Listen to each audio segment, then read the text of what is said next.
तुषार का अपहरण कर हत्या कर दिया गया महोदय, और बिल्डर से 2 करोड़ की रंगदारी मांगी गई और कई अपहरण हुआ है महोदय। सरकार को इस पर जवाब देना चाहिए महोदय। पूरे बिहार में भय का वातावरण बन रहा है महोदय। आपने सूचना दिया, सदन को जानकारी में आई। आप पूरक पूछिए, माननीय सदा शासन ग्रहण कीजिए। बिहार विधानसभा की कार्रवाई शुरू होने के साथ ही सदन में भारी हंगामा हुआ। जी आपको बता दें कि बिहार में बढ़ते हुए अपहरण की घटनाओं को लेकर यह हंगामा हुआ। नेता प्रतिपक्ष विजय कुमार सिन्हा ने पटना में शिक्षक के बेटे तुषार के अपहरण करने के बाद हत्या का मामला मजबूती के साथ सदन में उठाया। आपको बता दें कि सरकार की तरफ से कोई जवाब नहीं मिलने पर बीजेपी के विधायक वेल में पहुंच गए और जमकर हंगामा करने लगे। आपको बता दें कि भारी हंगामे के बीच सदन की कार्रवाई चलती रही। नेता प्रतिपक्ष विजय सिन्हा ने सदन को बताया कि बिहार में लगातार आपराधिक घटनाएं हो रही है। बिल्डर से 2 करोड़ की रंगदारी मांगी गई है, जबकि पटना के बिहटा में तुषार के अपहरण के बाद उसकी हत्या भी कर दी गई। उन्होंने कहा है कि बिहार के विभिन्न जिलों से भी अपहरण के मामले सामने आ रहे हैं। नेता प्रतिपक्ष ने सरकार से इस मामले को लेकर जवाब भी मांगा कि आखिर बिहार में फिर से अपहरण और रंगदारी का उद्योग क्यों शुरू हो गया है। आपको बता दें कि नेता प्रतिपक्ष के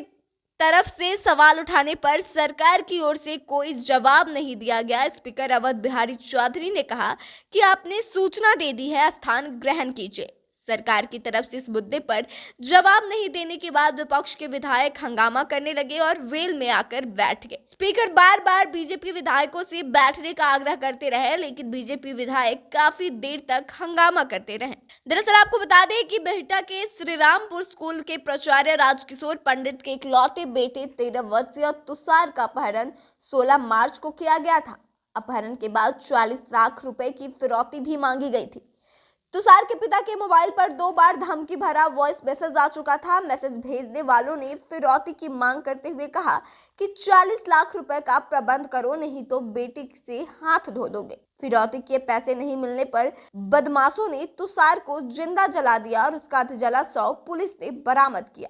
तो आपको बता दें कि इसी मामले को लेकर विधानसभा की आज जब कार्रवाई शुरू हुई तो उसके शुरू होते ही विधानसभा में भारी हंगामा किया गया। बीजेपी के तरफ से लगातार उनके विधायक यह मांग कर रहे थे कि इस पर सरकार जवाब दे, लेकिन सरकार की तरफ से जब जवाब नहीं मिला तो बीजेपी के विधायक वेल में आ गए और हंगामा करने लगे। हालांकि हंगामे के दौरान भी सदन की कार्रवाई चलती रही और इस विषय पर जब सरकार की तरफ से सवाल का जवाब नहीं दिया गया, उसके बाद स्पीकर अवध बिहारी चौधरी ने सीधे तौर से कहा कि आपने अपनी बात को रख दी है, आपने सूचना दे दी है, स्थान ग्रहण कर लीजिए, आप अपने स्थान पर बैठ जाइए। सरकार की तरफ से इस मुद्दे पर जवाब नहीं दिया गया, लेकिन विपक्ष के लोग इसको लेकर लगातार हंगामा कर रहे थे और बीजेपी के लोग इस पर सरकार से जवाब मांग रहे थे। हालांकि सरकार इस पर चुप्पी साधे रही। तो एक बार आप खुद देखिए कैसे हंगामा कर रहे हैं बीजेपी के लोग।